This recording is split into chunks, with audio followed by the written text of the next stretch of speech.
Good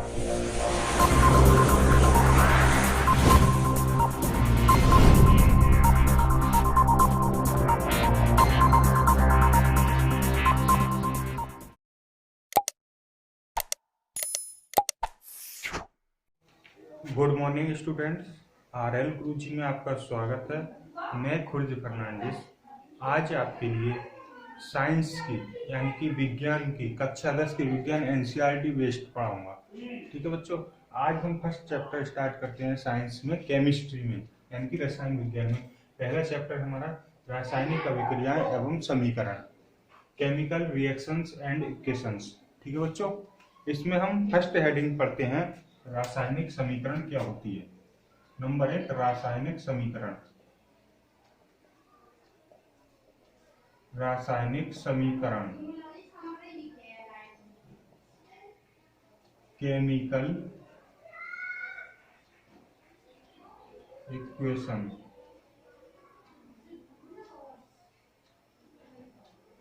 रासायनिक समीकरण क्या होती है? जब हम दो या दो से अधिक तत्व या अभिकारक मिलकर कोई नया उत्पाद बनाते हैं तो यह प्रक्रिया रासायनिक अभिक्रिया कहलाती है, तथा उस प्रक्रिया को जिस प्रकार से लिखते हैं वो रासायनिक समीकरण कहलाती है। अर्थात हम कह सकते हैं, अगर एग्जाम्पल लें, जब दो या दो से अधिक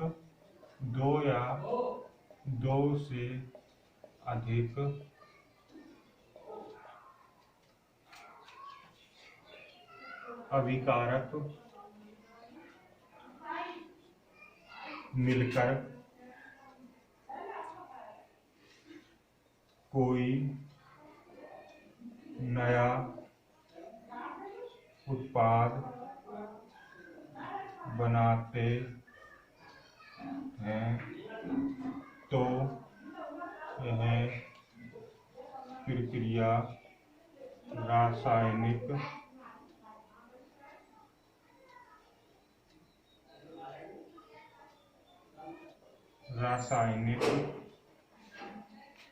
समीकरण कहलाती है। आपने देखा होगा कि इसमें दो नए वर्ड आ गए, जैसे कि ये अभिकारक और ये उत्पाद। क्या आप जानते हैं इनके बारे में? अगर नहीं जानते हैं तो अभी हम समझाते हैं आपके लिए। अगर हम बात करें कि जो लिखा है मैंने क्रिया, ठीक है, A+B दो तत्व हैं कोई, ठीक है, दो यौगिक हैं, ये कहलाते हैं अभिकारक। इन्हें अंग्रेजी में रिएक्टिव भी कहते हैं, रिएक्टिव। ठीक है बच्चों, ये दोनों A और B क्रिया करके कोई C उत्पाद बनाते हैं। C जो है उत्पाद है हमारा, ठीक है बच्चों, इसे कहते हैं प्रोडक्ट कहलाता है। यानी कि जो हमने डेफिनेशन में लिखा है, क्या लिखा है? जब दो या दो से अधिक अभिकारक मिलकर कोई नया उत्पाद बनाते हैं, वह क्रिया या प्रक्रिया रासायनिक समीकरण कहलाती है। जैसे कि इसका एग्जाम्पल देते हैं हम, मैग्नीशियम। जब मैग्नीशियम रिबन की ऑक्सीजन के साथ अभिक्रिया कराई जाती है या गर्म किया जाता है, इसे हीट यानी कि अर्थात गर्म। ये जो है सिंबल त्रिभुज जो है, ये गर्म करने का निशान होता है, ठीक है। अर्थात इससे पता चलता है कि इसमें इन पदार्थों को गर्म किया जा रहा है, तो मैग्नीशियम ऑक्साइड MgO तैयार होता है। ठीक है बच्चों, तो इसकी बात करें तो ये मैग्नीशियम है, ये ऑक्सीजन है, ये है मैग्नीशियम ऑक्साइड।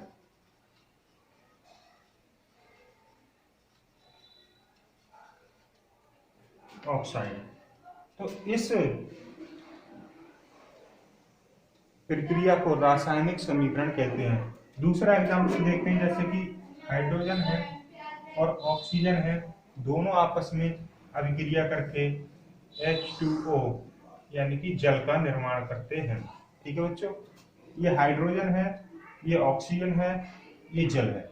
ठीक है, अर्थात हम कह सकते हैं जब हाइड्रोजन की अभिक्रिया ऑक्सीजन से कराई जाती है तो हमें जल का निर्माण होता है, अर्थात जल की प्राप्ति होती है। तो ये हाइड्रोजन और ऑक्सीजन क्या कहलाएंगे इस अभिक्रिया में? इसमें ये कहलाएंगे हमारे अभिकारक यानी कि रिएक्टिव, और ये जल जो होगा हमारा उत्पाद होगा, प्रोडक्ट होगा। ठीक है बच्चों, अब नेक्स्ट बात करते हैं नेक्स्ट हेडिंग की हम।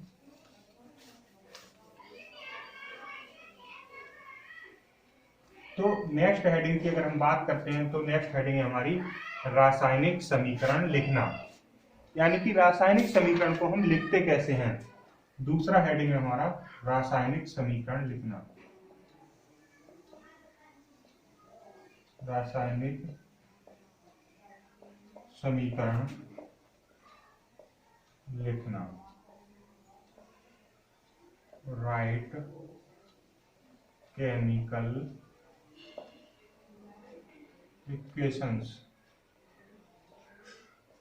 ठीक है बच्चों, यानी कि रासायनिक समीकरण को किस प्रकार से लिखते हैं इसके बारे में अगर देखें तो जो हम अभी आपके लिए रासायनिक समीकरण दिखाई थी, जो अभिक्रियाएं दिखाई थी, उसके लिए हम लिख कैसे सकते हैं रासायनिक नामों की जगह, यानी कि जो हम लिख रहे थे आपके लिए कि magnesium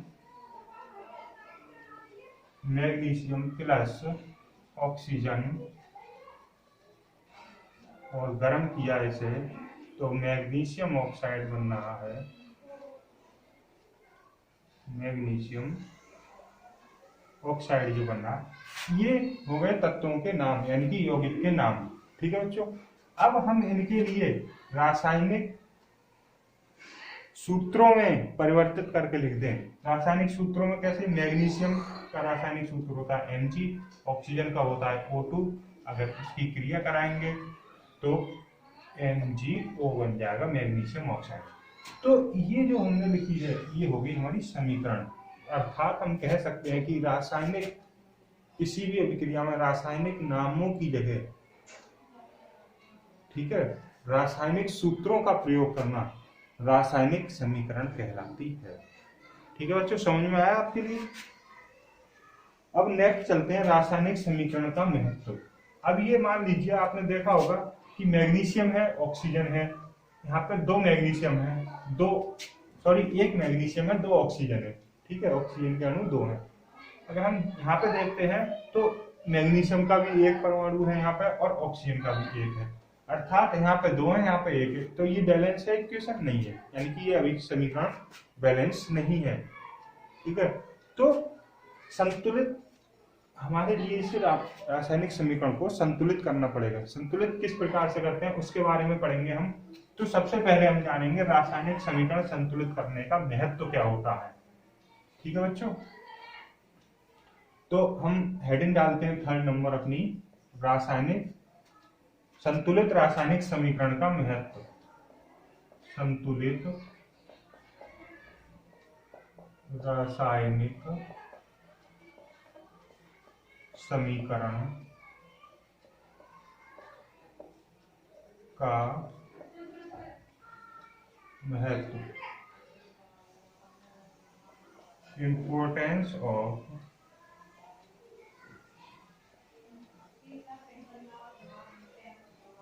balanced chemical equation.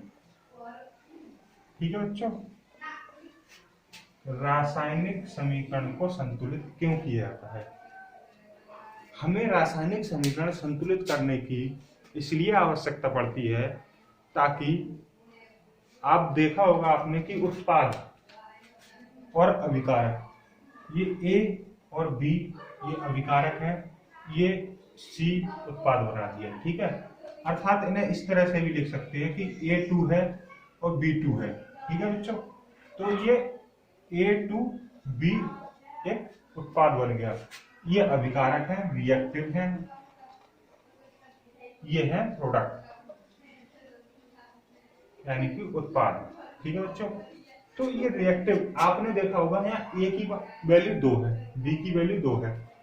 A की वैल्यू इधर 2 है लेकिन B की 1 है, अर्थात इधर का जो इनका द्रव्यमान होगा इन पदार्थों का और इधर के द्रव्यमान की अपेक्षा अंतर होगा, अर्थात इधर जो द्रव्यमान होगा इनका ज्यादा होगा, इधर कम होगा। अर्थात हम कह सकते हैं कि रासायनिक समीकरण को बैलेंस करने की जब आवश्यकता पड़ती है, जब कि हमारे समीकरण में दोनों तरफ अर्थात रिएक्टिव और प्रोडक्ट का द्रव्यमान अर्थात द्रव्यमान जब बराबर नहीं होता है, इक्वल नहीं होता है, अर्थात हम कह सकते हैं अभिकारक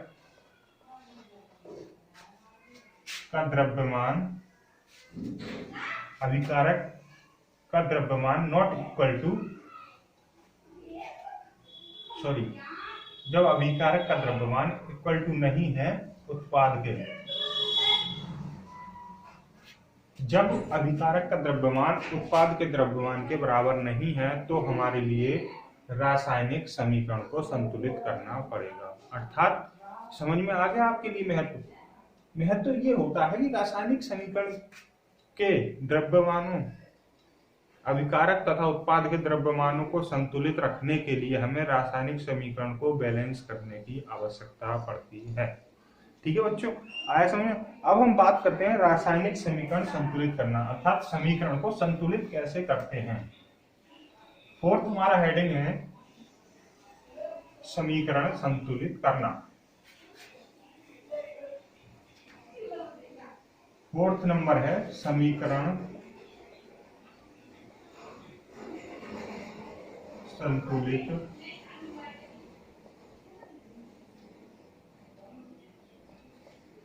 करना। ठीक है बच्चों, balanced equation BALANCE balance equation यानी कि रासायनिक समीकरण को संतुलित किस प्रकार से करते हैं।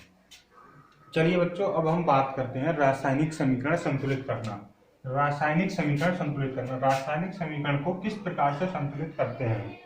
ठीक है बच्चों, तो रासायनिक समीकरण संतुलित करने के लिए अभी हमने बताया था कि अगर अभिकारक और उत्पाद में द्रव्यमान की संख्या बराबर नहीं हो तो बराबर करने के लिए रासायनिक समीकरण को संतुलित करने की आवश्यकता पड़ती है। अर्थात हम एक एग्जाम्पल के माध्यम से देखते हैं कि आयरन है प्लस जल है। ठीक है बच्चों, इसे जब हम क्रिया कराते हैं आयरन की जल से तो Fe3O4 प्लस H2 हाइड्रोजन, अर्थात आयरन है ये और ये वाटर है जल। ठीक है बच्चों, ये बनता है फेरिक ऑक्साइड और हाइड्रोजन। ठीक है बच्चों, अब ये बना हमारा। ठीक है, अब हम बात करते हैं कि इसमें आयरन की संख्या 1 है, यहाँ पर 3 है, हाइड्रोजन की संख्या 2 है, यहाँ पर 2 है, ऑक्सीजन की संख्या यहाँ पर 1 है, यहाँ पर 4 है। अर्थात हम देखें ये हमारे हो गए रिएक्टिव। ठीक है बच्चों, अर्थात अभिकारक, ये हो गए हमारे प्रोडक्ट।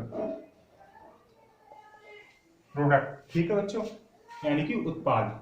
अब ये हमारे अभिकारक और उत्पाद की द्रव्यमान संख्या बराबर नहीं है, इसे बराबर करने के लिए हम एक नियम देखते हैं, यानी कि समीकरण संतुलित करने का नियम क्या होता है उसे अगर हम देखें तो इस समीकरण को पुनः लिख लेते हैं एक बार। आयरन H2O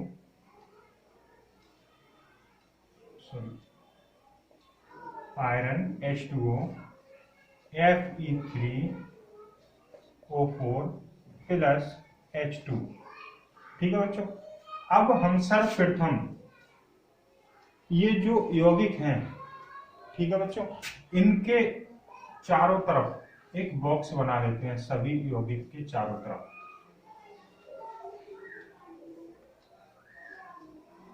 पहला रूल है हमारा कि उन सभी यौगिकों के चारों ओर एक बॉक्स बना लेते हैं। ठीक है, बॉक्स क्यों बनाते हैं? बॉक्स इसलिए बनाते हैं कि बॉक्स के अंदर हमारे लिए रासायनिक समीकरण संतुलित करते समय कोई भी चेंजेस नहीं करना है। जो भी चेंजेस करना है हमारे लिए बॉक्स के बाहर करना है। ठीक है बच्चों, अब हम बात करते हैं यहाँ पर दूसरे नियम की। दूसरा नियम है कि एक तालिका बना लेते हैं। ठीक है बच्चों, तालिका में क्या होगा, एक तरफ तत्व होंगे, अभिकारक और उत्पाद के तत्वों की संख्या होगी। ठीक है, यहां पर लेते हैं तत्व। ठीक है, ये हो गए अभिकारक, ये हो गए उत्पाद।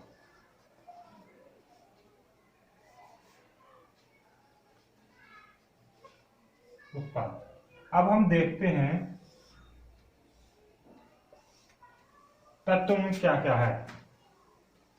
आयरन है, Fe है, हाइड्रोजन है, H है और O है, ऑक्सीजन। Fe की संख्या अभिकारक में कितनी है, 1 है। H की संख्या कितनी है, 2 है। O की संख्या कितनी है, 1 है। ठीक है बच्चों, इधर देखते हैं उत्पाद के तरफ। Fe की संख्या 3 है, O की संख्या यानी कि H की संख्या 2 है, O की संख्या 4 है इधर। ठीक है, ये हमने तालिका बना ली।